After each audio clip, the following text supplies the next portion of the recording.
Hi, this is the NCFE Level 1 Functional Skills Maths past paper, and this is from October 2019, and we're going to start with the non-calculator section. Okay. Activity 1, climbing mountains. Don spends his holidays climbing mountains. The 20 highest mountains in the UK are all in Scotland. Don began climbing these mountains in 2011. He climbed 4 of these mountains each year. In which year did he finish climbing the 20 highest mountains? Right. Okay, so if we've got 20 mountains, 20, and he's climbing 4 a year.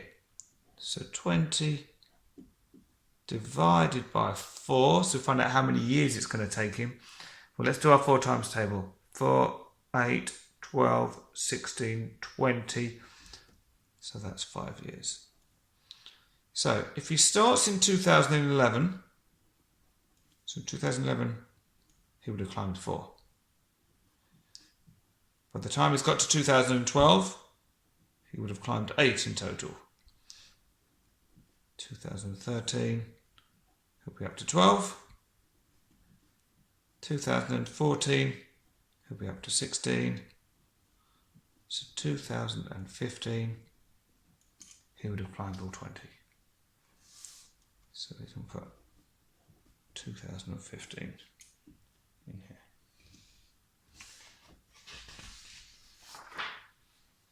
Okay.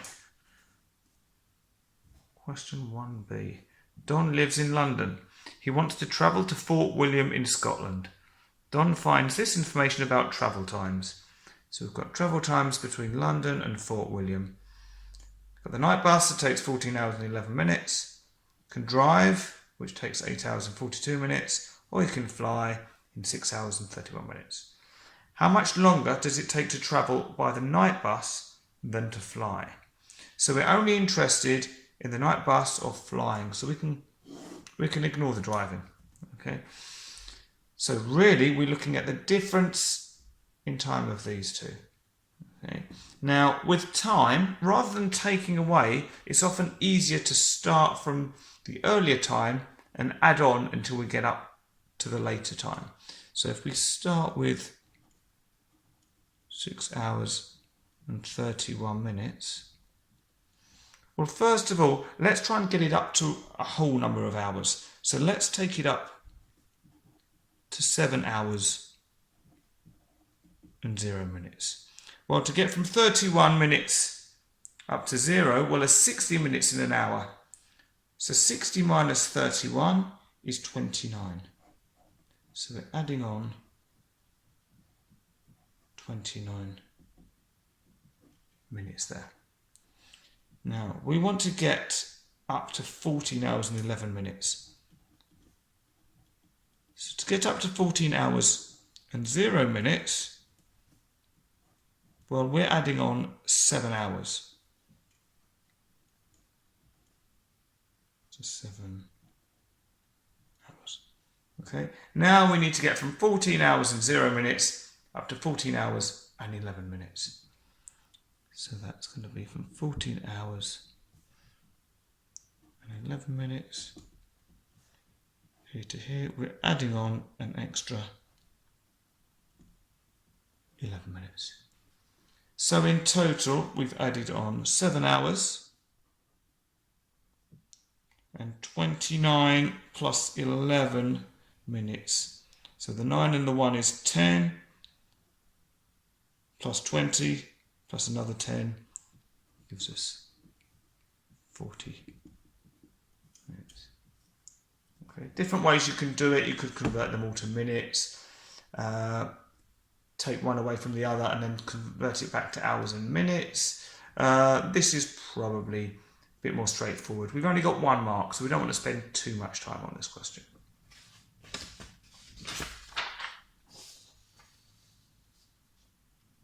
Okay, 1C.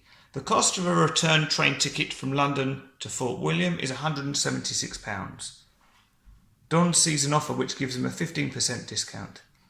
How much money will Don save if he has the discount? Or in other words, what is 15% of £176? So let's write that up here. 15%. And whenever we see of, what that means is times 176. Okay.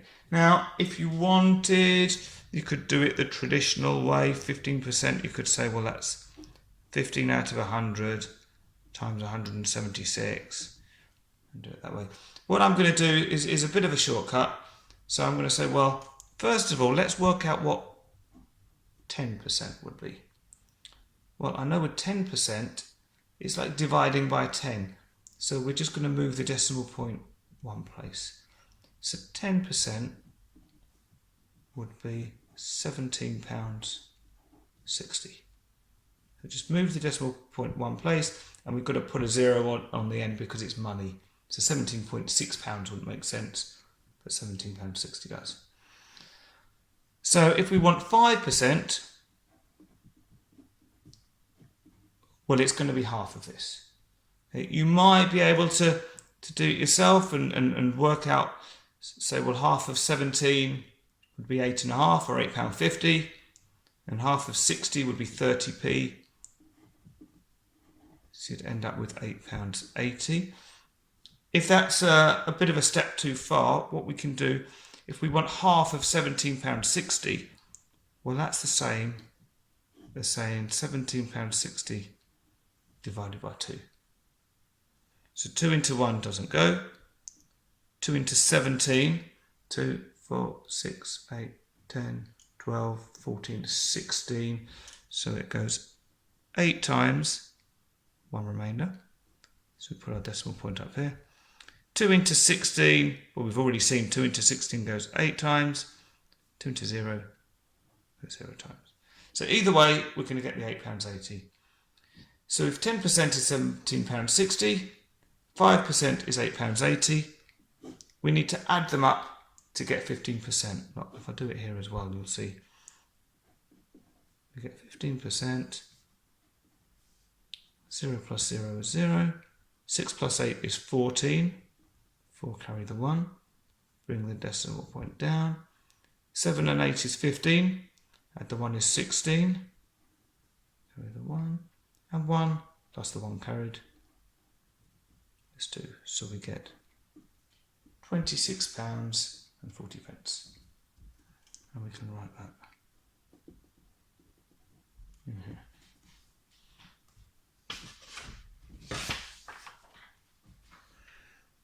Okay, 1D. Don is going to climb a mountain called Ben Nevis. To estimate how long this will take, he uses this rule. So 12 minutes for every 1 kilometre of distance forward, plus 10 minutes for every 100 metres of height gained. So this is in metres. Okay, so we've got a little picture that shows this height gained and distance forward. Okay, the height of Ben Nevis is 1,345 metres. So I'm going to put that under here. If I move this up, the distance forward is 17 kilometres. Estimate how long it will take Don to climb Ben Nevis. Give your answer to the nearest hour. Right, so let's bring this back down. So we've got two parts. We've got the bit that's concerned with the distance forward, and then we've got a separate bit which we're going to deal with completely on its own, which is looking at the height gained. So 12 minutes for every 1 kilometre of distance forward. Well, we've got 17 kilometres. Okay, moved forwards 12 minutes. So what we're saying is 12 minutes times 17 kilometres. Okay, you don't have to do it in the column method, but I'm going to do it this way. So 2 times 7 is 14. 4 carry the 1. 2 times 1 is 2. Plus the 1 is 3. Now we're moving over to the 10, so we can put a 0 down here. 1 times 7 is 7. 1 times 1 is 1. Let's add these together now. So 4 plus 0 is 4. 3 plus 7 is 10. 0 carry the 1. 1 plus the 1 carried is 2. Okay, so we end up with 204, and that's minutes. And that's for the distance forward. Okay, so let's do a little arrow to show. That's for that bit. Now, separately, so plus 10 minutes for every 100 metres of height gained. Well, we know that there's 1,345 metres of height gained, but we want it every 100. So really what we're saying is 1,345 divided by 100. Well, when we're dividing, we can just move our decimal point. So, although we can't see the decimal point, because it's a whole number, the decimal point will be at the end of the number. We've got 2 zeros, so move it 1, 2. So this is going to be 13.45. Okay, and then it's 10 minutes for each of these. So then we need to multiply that by 10. Well, we don't need to do it using the column method because we can just do the opposite of what we've done here. We're multiplying by 10 now, so we can move the decimal point back in the other direction. And we've only got 1 0, so we're just going to move it one place over to here. So we're going to end up with 134.5. Okay, and then again, that's in minutes. All right, now we need to add these two parts together. We've got our plus here. Okay, so we have got, let's move this up here so we can, I'll use this. Obviously you'd write this in the nice box we've got below, but I'm doing it so we can see all of our working together. So we had 204 minutes from the first part, then 134.5 minutes from the second. To help me add this decimal, I'm going to put a 0, so I've got something to add it to. So 0 plus 5 is 5, 4 plus 4 is 8, 0 plus 3 is 3, 2 plus 1 is 3. So we've got 338.5 minutes. That's how long it will take him to climb Ben Nevis. However, they've asked for our answer to the nearest hour. Okay, so I want to know how many hours is this. So really we want to sort of divide this by 60. Now that's not that easy to do without a calculator. So instead I'm going to, might seem like a long boring way, but I'm just going to do it using my 60 times table. Well really I'm doing my 6 times table and putting a 0 on the end. So 1 hour would be 60 minutes. 2 hours, so 2 6s are 12. Then add the 0 on. So add another 60 onto it, or think of it as like 3 times 6 would be 18. Add the 0 on. So 3 hours would be 180 minutes. 4 hours would be add another 60, would be 240 minutes. Add another 60, would be 300 minutes. Add another 60, 360 minutes. Well, so 338 minutes is going to be between these two. Which one is it closest to? Well, halfway between the two would be 330 minutes. So we can see, well, 338 is more than that. So we're going to be closer to 360 minutes. And that was 1, 2, 3, 4, 5, 6 hours to the nearest hour.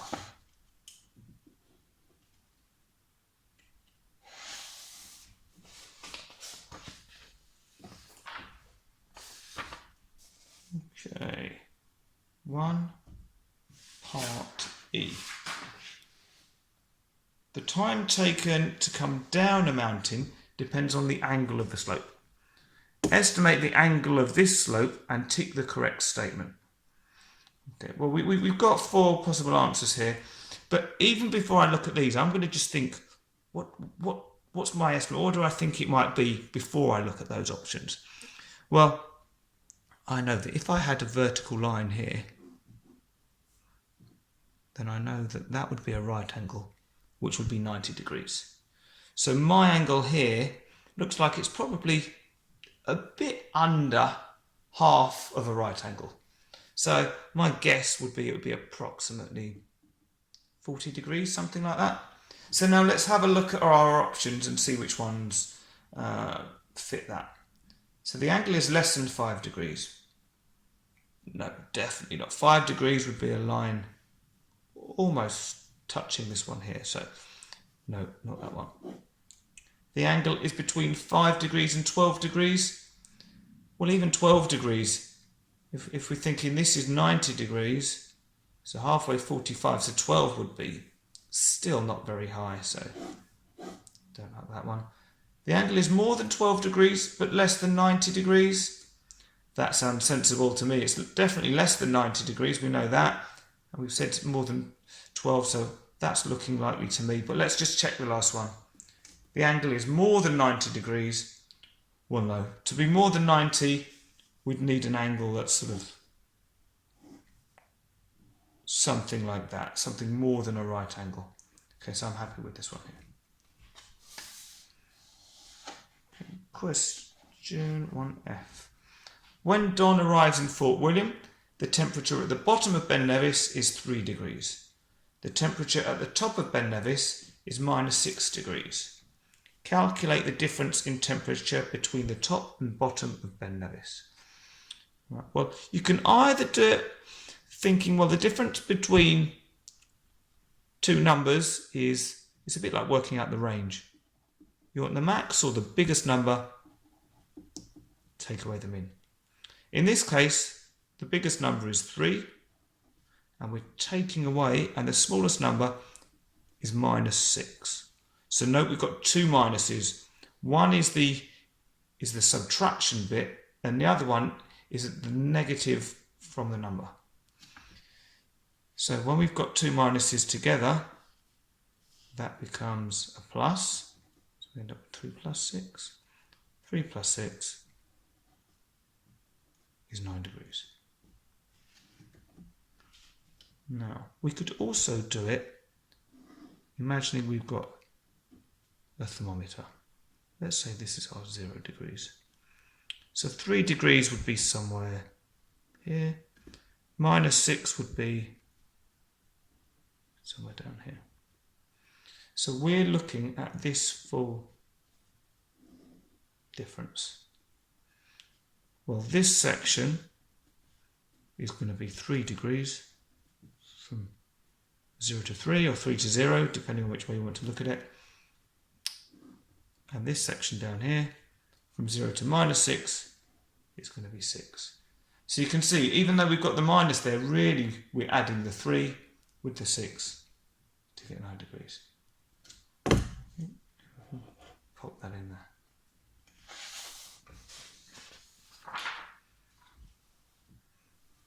And we're on the last part of the non-calculator paper. The weather forecast says that at the top of Ben Nevis at 2 p.m. there's a 20% chance of snow and a 3/10 or 3/10 chance of rain. Is it more likely to snow or rain? So which is bigger? In other words, is 20% bigger than 3/10? The best way to do it is to look at trying to get them in both the same form. So turn them both into percentages or turn them both into fractions. Well, I'm going to start off and try and turn 20% into a fraction. So 20%, well, really that means 20 over 100. So what we can do is we can cancel a 0 there with a 0 there, and we get 2/10. Well, now this is nice and easy because we've got 2/10 compared to 3/10. Well, 3/10 is clearly bigger than 2/10, so it's more likely to rain. So I can put rain down there. If I wanted to, I could have turned my fraction into a percentage instead. So I could have taken 3/10, turned it into a percentage by multiplying it by 100. So again, we're going to cancel, we're dividing by 10, multiplying by 100, so cancel a 0 there with a 0 there. So now we've got 3 divided by 1, which is just 3, and then 3 times 10 would be 30%. And now we're saying, well, is 30% bigger than 20%? Yes, it is. So we still come up with the same answer of rain. So you don't need to do both of these, one or the other, but just so that you've got your options. So this is the NCFE Functional Skills Maths Level 1 paper from October 2019, and we're going to look at the calculator test now. And as usual, I'm going to use a nice simple calculator, but if you want to use a scientific one, that's absolutely fine. Just make sure you practice with it before you start. Okay. Activity 2, Community Nurse. Asmita is a community nurse. Each week she runs a drop-in clinic where people can have a checkup. People arrive at the clinic and wait until it's their turn to be seen. At one clinic, Asmita asks each person to estimate how many minutes they have had to wait. The results are shown below. So the first person estimated 2 minutes, next one 15, next one 18. All of these answers. Use this template to create a grouped frequency table for this data. Right, and this is the template we've got down here. So we've got 1, 2, 3, 4, 5 columns. Okay, so we've got to work out how big our groups will be.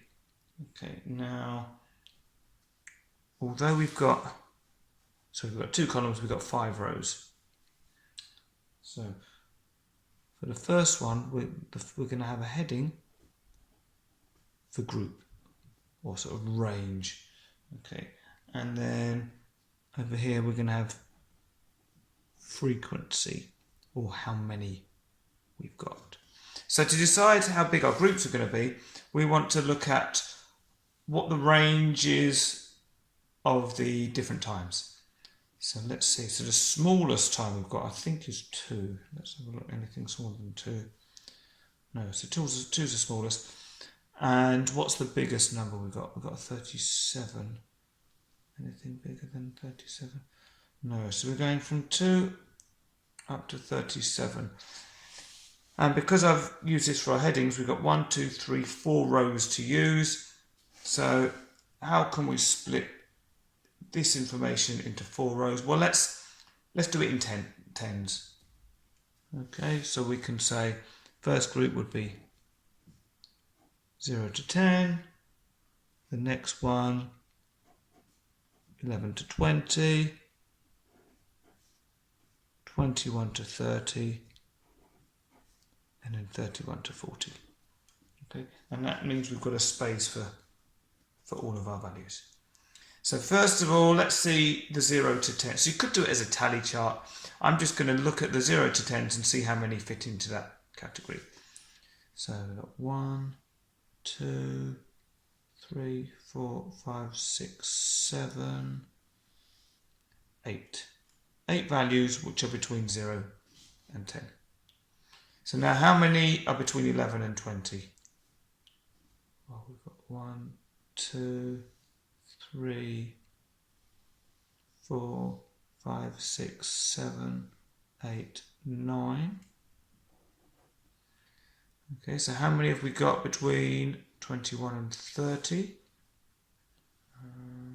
1,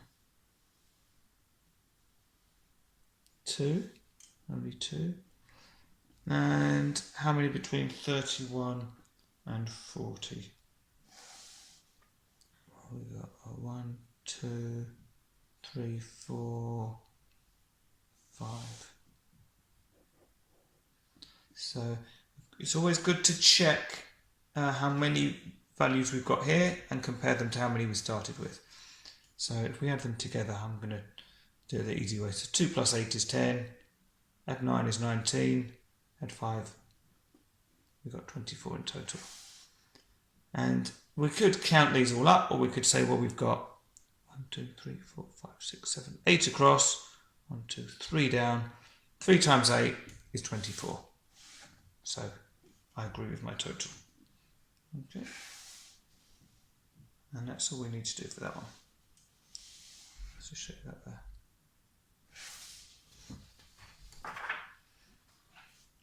Okay. 2b. At the next clinic, the time that each person arrives is recorded. Asmita also writes down the times that each person's checkup begins and ends. She uses this information to draw a graph. So let's have a look at our graph. Okay. It's a graph showing waiting times and checkup times for clinic. And we've got two parts. So we've got an orange part which tells us the number of minutes spent waiting, and a blue part that tells us the number of minutes spent having a checkup. So, and they give an example here. So, for example, patient 2, they arrived at 16:44, so we can see that down here, and they did not have to wait because we've got no orange section, so 0 waiting time. Whereas patient 5, so here's patient 5, they arrived at 16:56 and waited 18 minutes. So that's the length of this bar. So we can, if you wanted to, you could count this 4 there, 10 there, and another 4 there. So that's 18 minutes altogether. Okay. Or you can look at when they arrived and the time when they stopped waiting. Okay. Now, we've got the actual question is over the page. So I'll show you this and then I'll turn it back. Asmita says 40% of people either waited no time or waited less than 10 minutes before the start of their checkup. Is Asmita correct? Right. So she's saying that 40% of people waited, no time or less than 10 minutes. So let's just say less than 10 minutes because no time is less than 10 minutes. Right, so how many people waited less than 10 minutes? Well, patient number 1 waited less because he waited no time at all, or she. Number 2 waited no time. This, we can see it's less than 10 minutes. If we look down here, 10 minutes would be a full 10 little squares, or one big sort of square. So we can see that's less than 10. This one's less than 10. Well, that's 10, so that's more than 10, so not that one, not this one. Patient number 7, that looks about 6 minutes there, so that's less than 10. That's more than 10, that's more than 10, that's a lot more than 10. What about this one? 1, 2, 3, 4. Yeah, that's less than 10. Patient 11. Patient 12, yeah, because that would be 10 and it's inside. Patient 13, that's more than 10. You can see it there, or you can count them if you want to be sure. Patient 14 is definitely more than 10, and this is about 4 minutes, I think. So definitely less than 10. So patient 15. So in total, we have 1, 2, 3, 4, 5, 6, 7, 8. So 8 patients waited less than 10 minutes. Now, Asmita said that 40% of people waited no time or less. Well, we've got 15 patients in total. So what we want to do is we want to see whether 8 out of 15 is equal to 40%, because that's what she's saying. So to turn it into a percent, we do 8 over 15 times 100. So 8 divided by 15 times 100, and we get 53, and I'll round it to one decimal place, 3.3%. Well, that is not equal to 40%. So as meter is incorrect. It's a bit of a strange one with that graph, but you just need to kind of give yourself time to read it and try and understand it, and then it's not too bad. Okay, question 2c. As Meta does home visits, she drives from Skegness to Candlesby to visit one of her patients. As Meta has a map with scale 1 centimetre to 2 kilometres. So every 1 centimetre on the map represents 2 kilometres in real life. The distance on the map between Skegness and Candlesby is 6.5 centimetres. As Meta can claim 28p per kilometre for fuel, complete the travel expense form below for as Meta's one-way journey from Skegness to Candlesby. Okay, so here's her expense claim. So first we need to know how far it is from Skegness to Candlesby. Well, we're told that it's 6.5 centimetres, and we know that each centimetre is equal to 2 kilometres. So we want to do 2 times 6.5. You can do it on your calculator, but that's going to give us 13, and that will be kilometres. Okay. Then she can claim 28p per kilometre. So to get the total, we're going to multiply these together. Okay. So 13 times 28. Let's use my calculator for this one. Okay, and that's 364, but that's going to be 364p. Okay, so we need to turn that from p or pence into pounds. So we need to divide it by 100. So if we think our decimal point's at the end of the number, we're going to move it into. So that would be £3 and 64p. Okay. If you wrote 364, then you probably only get 2 marks for this one.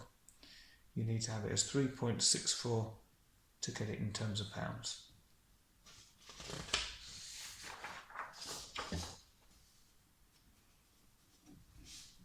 Question 2d.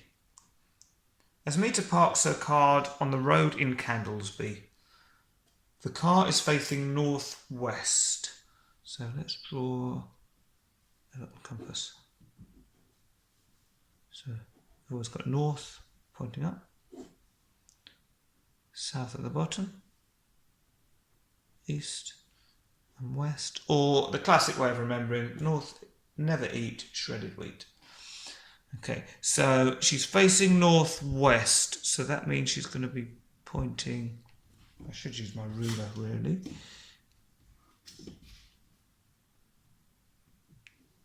The car's pointing in that direction, northwest, so halfway between north and west. As Meta turns her car around ready to drive southeast, so southeast will be halfway between south and east, so pointing down that way. Through how many degrees has the car turned? Well, it's pointing up here, it's going all the way around there. So you can see we've got a straight line there. So this is a straight, the number of angles in a straight line or degrees is, or are 180 degrees. Okay, it's a terrible grammar, but nice and easy for 1 mark. Okay, you just got to remember your compass directions for this one. Okay, 2e. As Meta is concerned about how much fuel she is using, the manufacturer says that the car has a 52-litre fuel tank and fuel consumption of 17 kilometres per litre. So it uses 1 litre of petrol every 17 kilometres. As Meta finds that she uses 1 fuel tank of fuel to drive 800 kilometres. Is Asmita's fuel consumption as good as the manufacturer claims? show how you decide. Well, they're saying that it's got a 52 litre fuel tank, and you can go 17 kilometres on every litre. So that's the same as saying 52 litres times 17 tells you how many kilometres the car can go. So 52 times 17. So that is telling us it's 884 kilometres. But she's saying that actually she can only drive 800 kilometres.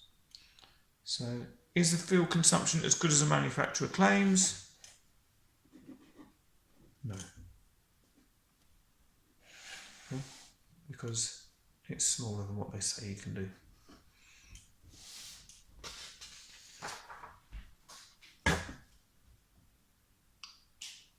F. As Mita puts 40.2 litres of fuel in her car, the fuel costs 130.1 pence per litre. She is charged £52.70 for the fuel. By rounding litres of fuel, so litres of fuel, and cost per litre, so this is our cost per litre, to the nearest whole numbers, show how Asmita could check that she's been charged about the right amount. So not exactly, but about the right amount. So litres of fuel, we want this to the nearest whole number. So the whole numbers are here, the 130. So we look at the number afterwards, the 1. Now, if it's less than 5, well then we can just forget about it. So this is 130. To nearest whole number.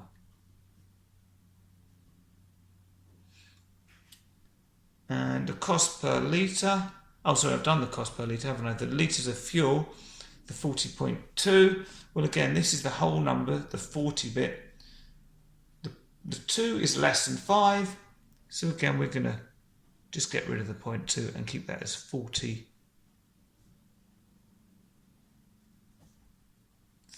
to the nearest whole number.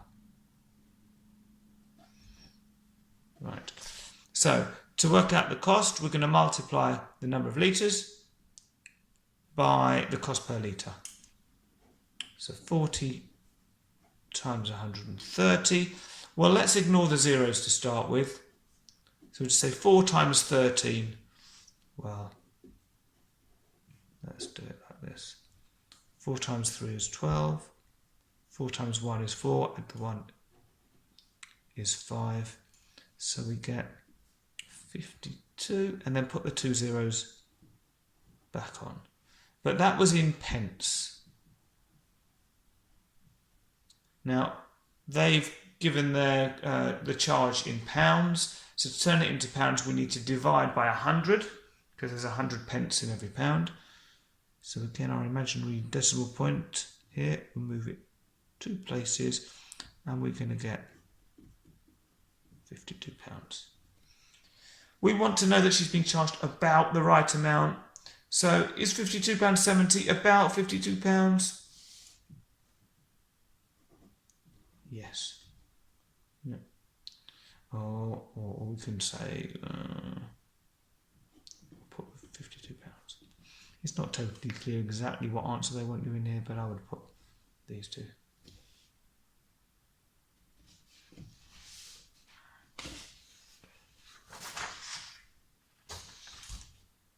Activity 3, French flag. 3a. Thomas is an apprentice gardener. He's asked to make a flower bed to look like the French flag. Now, for those that aren't sure, well, it actually tells us the flower bed is a rectangle 225 centimetres long and 150 centimetres wide. So I have 100 and...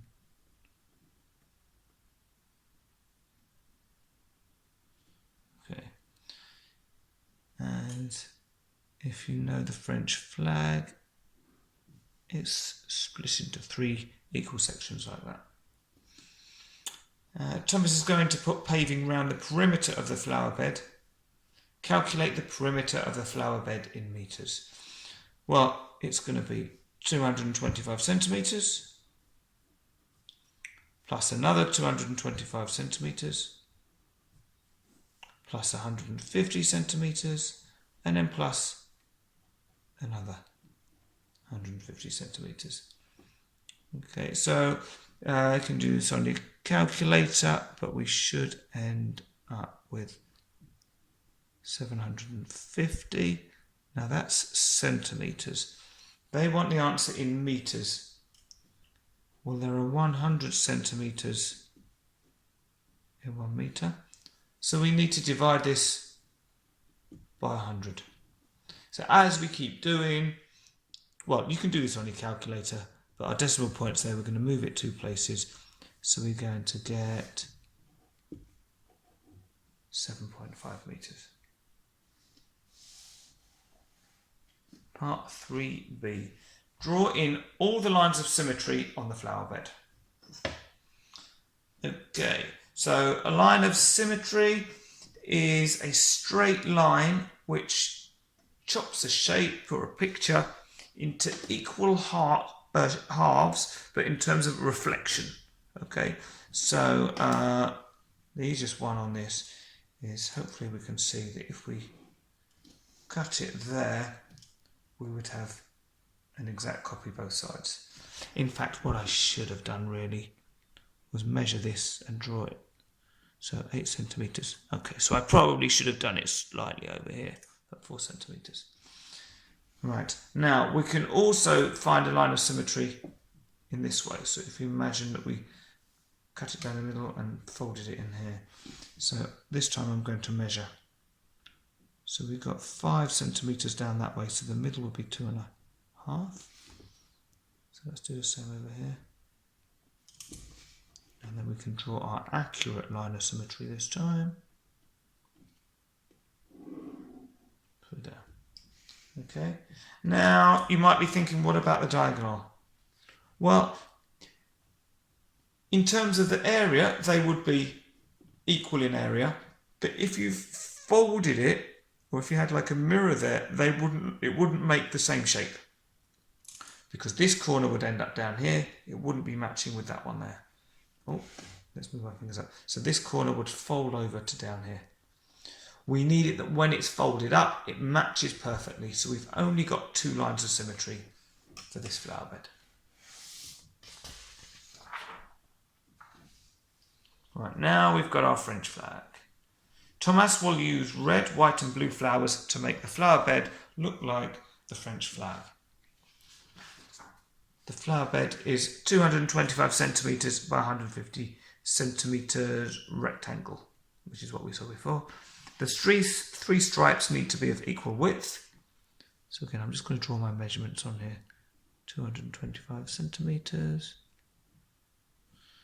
And this was 150 centimetres. So the stripes are equal width. Thomas needs 1 plant for every 12 centimetres squared of flower bed. How many red plants will Thomas need? So we're only interested in the red section. Okay, so we're going to have a section like this. And we know that it's going to be 150 centimetres that way. Now what about this length? Well, if it's 225 for all 3 and they're equal width, we need to do 225 divided by 3.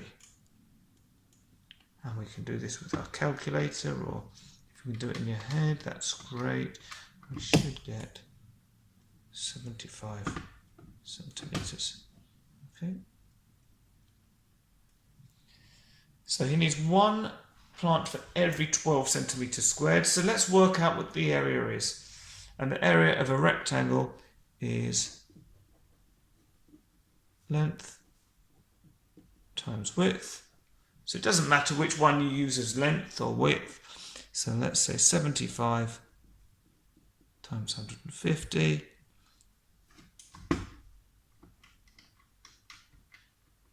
And we get 11,500 250, and that's going to be centimetres squared. Right, so if he's got one plant for every 12 centimetres squared, well, we want to know how many 12s will go into 11,250. So 11,250 divided by 12.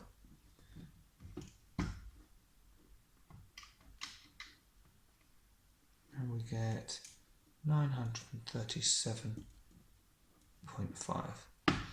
Okay, now he needs one plant for every 12 centimetres squared. We've got parts left over. Okay, so he's not going to be able to squeeze a plant into that area. So we're going to need 937 red plants. So normally if it was 0.5 we would round up, but with this we're not rounding. He needs a plant for every 12 centimetres squared, but we haven't got 12 centimetres squared. We've only got part of one. So I'm going with the whole number of red plants.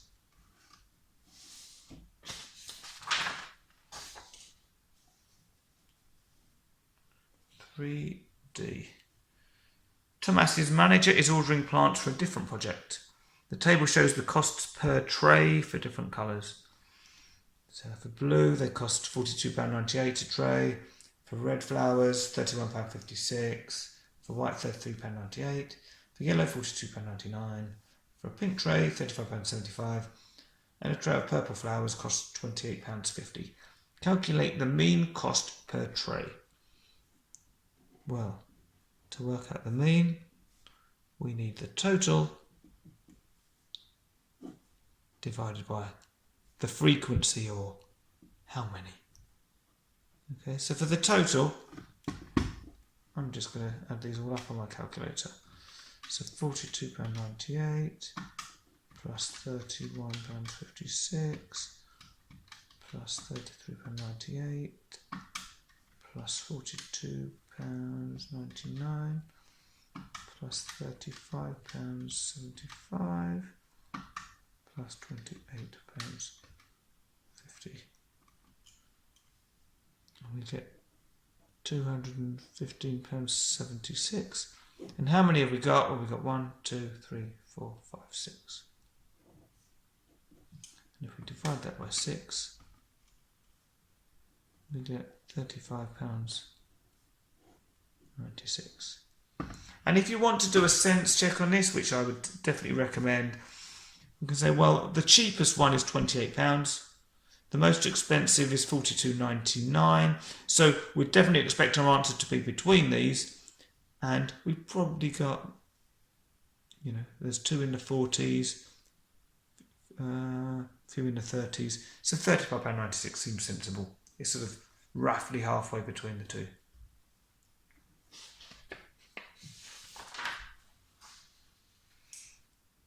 Okay. Question 3E. The order is for one tray of each colour. There are 310 plants in each tray. Thomas says the mean cost per plant is over 10 pence. Is Thomas correct? Okay, so the order for one is for one tray of each colour. The mean cost, so we need to go back to our answer from before, and the mean that we had, that we worked out, was £35.96. So £35.96. Okay. That's the mean. Okay. Now we've got 310 plants. So really what we need to do is divide that by 310, and that will give us our cost for one plant. So we've still got our answer from before. And you notice I don't clear out my calculator. There's no point typing the number in again. I've still got it there. So we're going to divide that by 310.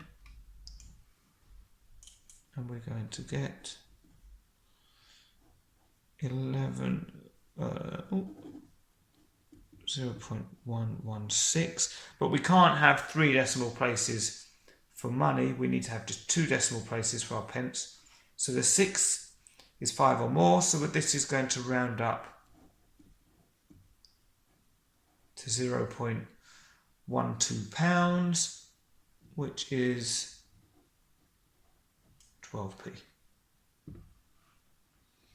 Okay, so is Thomas correct? Well, that's more than 10p, so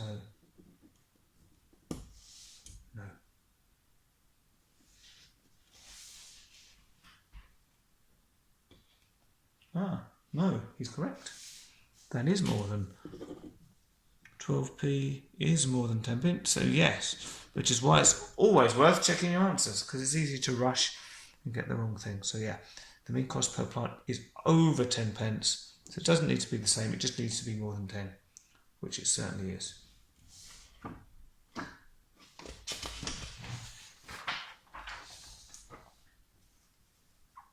Question 3F. Each plant tray is cuboid and measures 30 centimetres by 50 centimetres by 4 centimetres. So by a cuboid, if you think, let's try and draw this. So we'd have something maybe like this.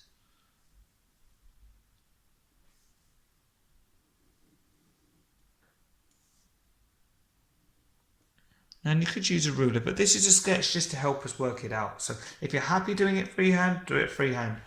Certainly if they asked you to draw something carefully, then use a ruler. But if it's just a sketch to help you answer the question, freehand is absolutely fine.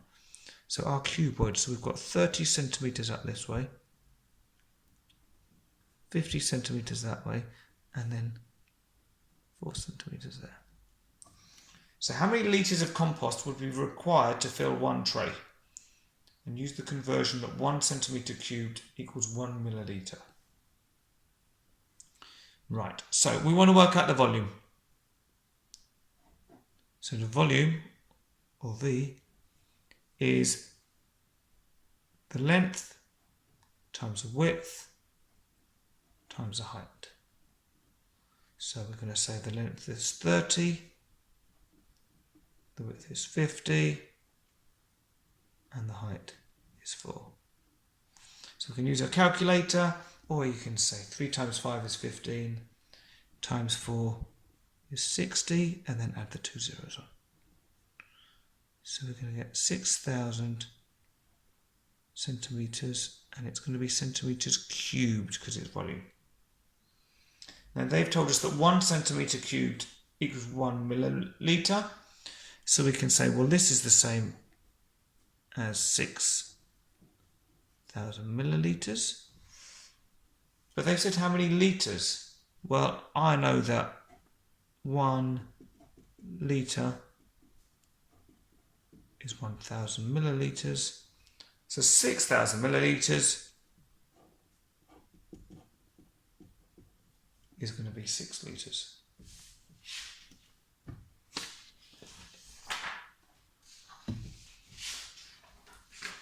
Question 3G. Thomas needs to mix grit and compost in the ratio 1:4. Okay. He mixes 4 1/5 litres of grit with 16 4/5 litres of compost. Are these numbers in the correct ratio? Show how you decide. So we've got grit. Just going to draw a little table here. Anything to do with proportional ratio, I like to draw a table. Grit and compost. Okay, so we've got 4 1/5, and we're mixing that with 16 4/5. Right, so what I'm going to do, I want to make these easier to use. So I'm actually going to turn them, you don't have to do it this way, but what I'm going to do is I'm going to turn these into improper fractions first. So 4 1/5, to turn that into an improper fraction, I'd say 4 times 5 is 20, plus 1 is 21. So we've got 21 over 5. And for the compost, 16 times 5, again you can use your calculator, but we should get 16 times 5 equals 80. Good, and then add on the 4, so we get 84 over 5. Now, Thomas needs to mix them in the ratio 1 to 4, so we want to know, is the ratio of grit to compost equal to 1 to 4? So what we can do, well, let's turn these into decimals first of all, as we've got our calculator. So 21 divided by 5 is 4.2. And 84 divided by 5 is 16.8. So if we divide, what we're saying, we want the ratio to be, for every 1 of grit, we've got 4 lots of compost. So if we do 4 times grit, so 4 times 4.2, we get 16.8. So are these numbers in the correct ratio? Yes. And this is showing us how they are.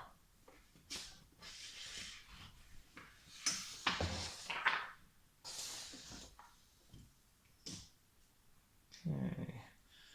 Activity 4, World Hunger.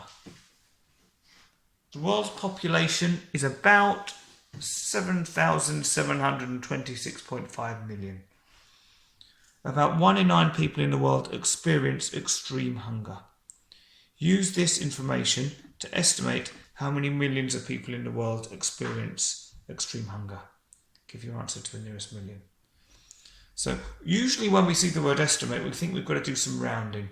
But with this one, the estimate is just really because they've said about 1 in 9 people. So they've sort of already done the rounding for us.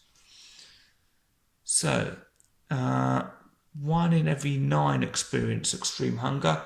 So if there's 7,726.5 million, if we divide that by 9, that should tell us how many people are experiencing extreme hunger. So 7726.5 divided by 9, and we get 858.5 million. But they want our answer to the nearest million. Well, this time it's 0.5, so we are going to round it up. So to the nearest million, we're going to have 859.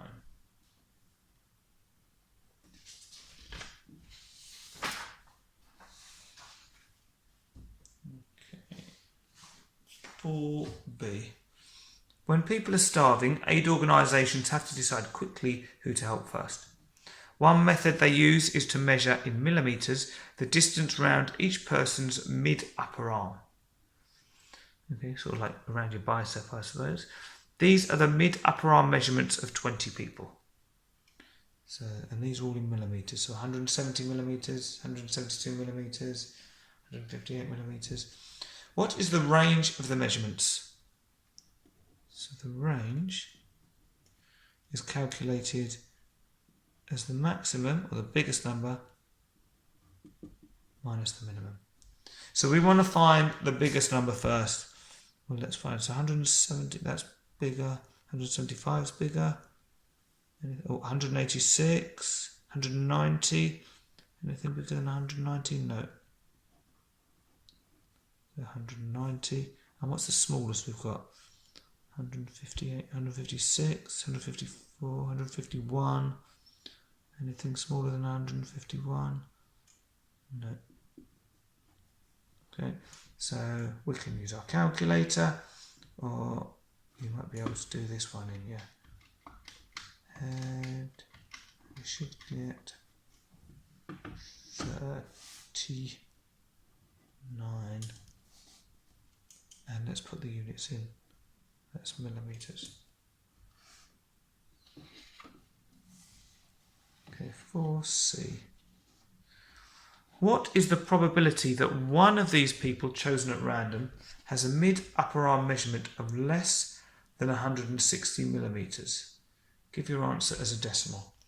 Okay, well, I've asked for it as a decimal, but with probability, I always find it's easy to work it out as a fraction first of all. So, the probability that one of these chosen at random has a mid-upper arm measurement of less than 160.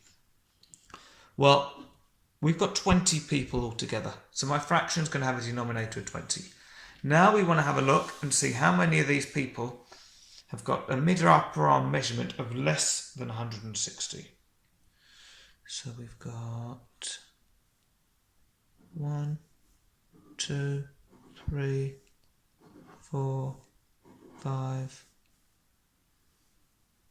6. So that means my probability is going to be 6 out of 20. If we want that as a decimal, then we use the trusty calculator, which gives us 0.3. So always think about the denominator first. That's the total sort of possible options or total number of things there are.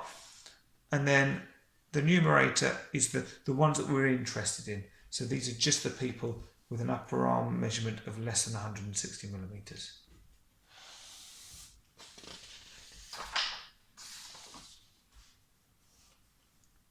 (4D). Another method age organisations use is to calculate body mass index, BMI.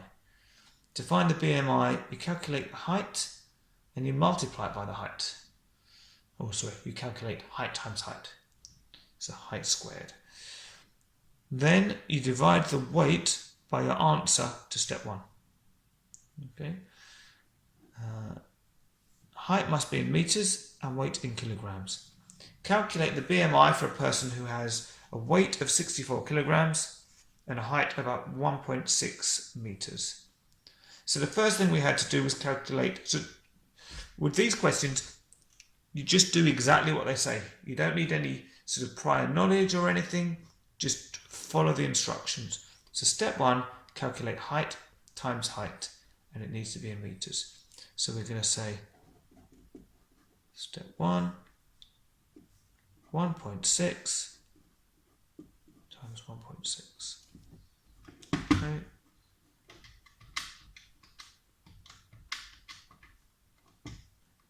And we get 2.56. Then step 2. It says divide weight by your answer to step 1. So the weight in kilograms is 64. And we're going to divide that by the answer to step 1. So 64 divided by 2.56.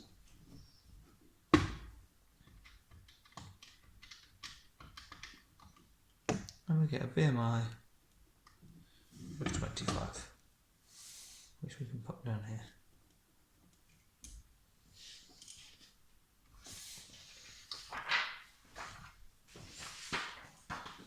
Okay.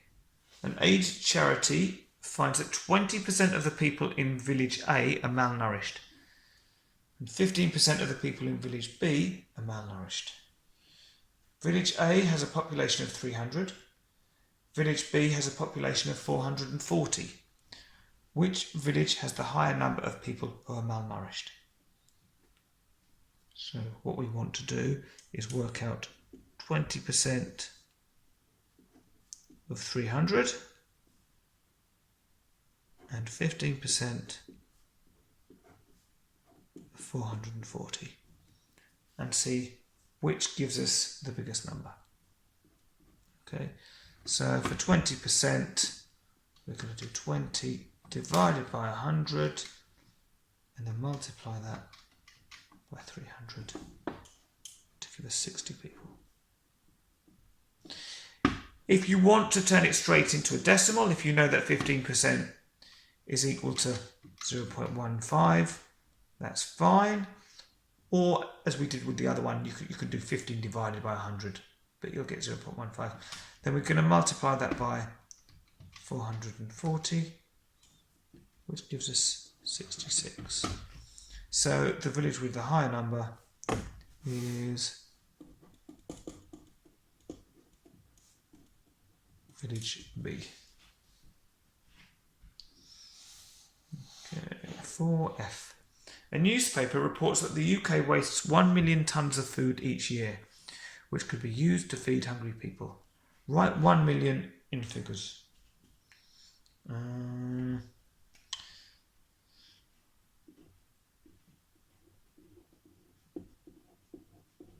Now, if you're not comfortable with this, then you need to practice.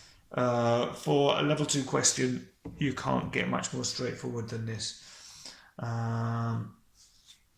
Difficult to give you any tips on these ones otherwise, other than practice. Remember your place values. So we've got units, we've got tens, we've got hundreds, then we've got thousands, tens of thousands, hundreds of thousands, and then we've got our millions.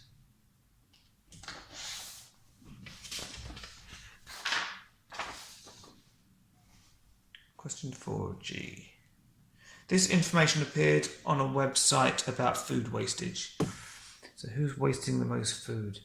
So households are wasting 45% of the food wasted. 35% of the food wasted comes from restaurants. 15% of the food wasted comes from supermarkets.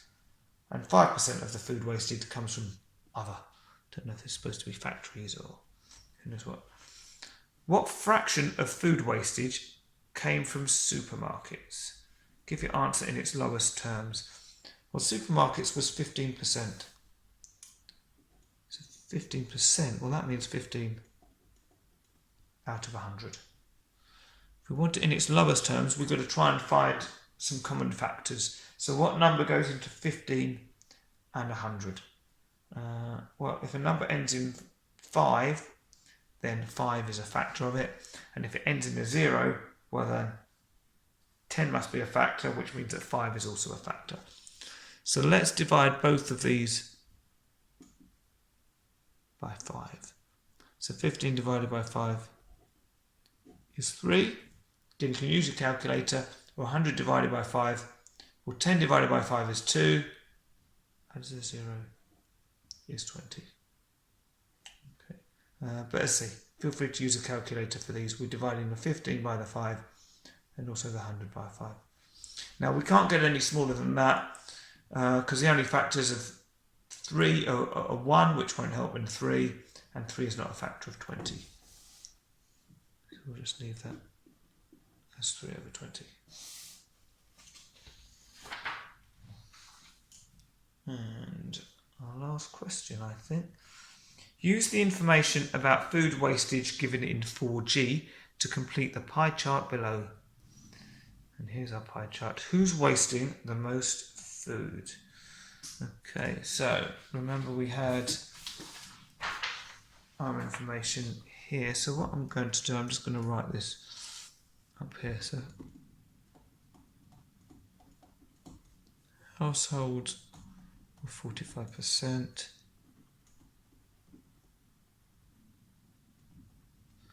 Restaurants were 35%. We had supermarkets were 15%. And other 5%. Okay, so now we shouldn't need that sheet anymore. Right. So if we're going to do a pie chart, well, the size of the piece of pie will represent each of these. So first of all, let's see how many of these sections or segments we've got. Then we can work out how much each of them represent. So we've got 1, 2, 3, 4, 5, 6, 7, 9, 10, 11, 12, 14, 15, 16, 17, 18, 19, 20. So we've got 20 sections. So in total we've got 100%. If we divide that by 20,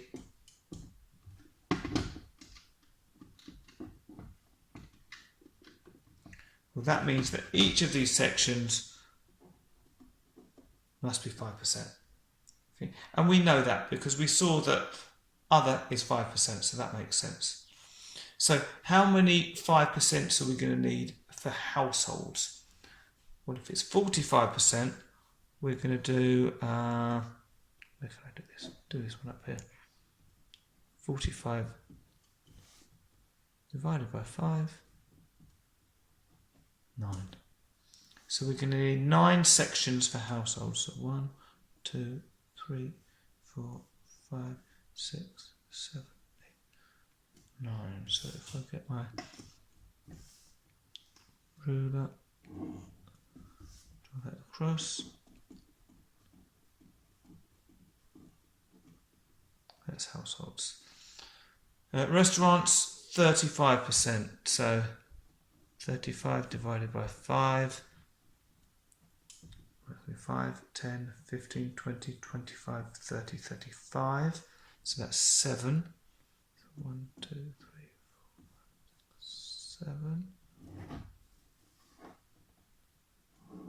Again, you can use your calculator to check. Supermarkets, 15%. So 15 divided by 5 is 3. So we should have 1, 2, 3 sections. So this is our restaurants.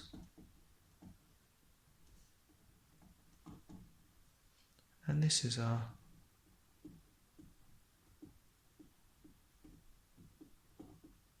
supermarkets.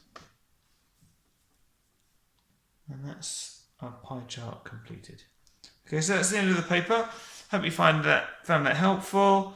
As always, please do like, comment, subscribe to the channel, and I'll try to get even more videos up as soon as possible. Do let me know how you found it, and look forward to seeing you again soon. Thank you. Bye bye.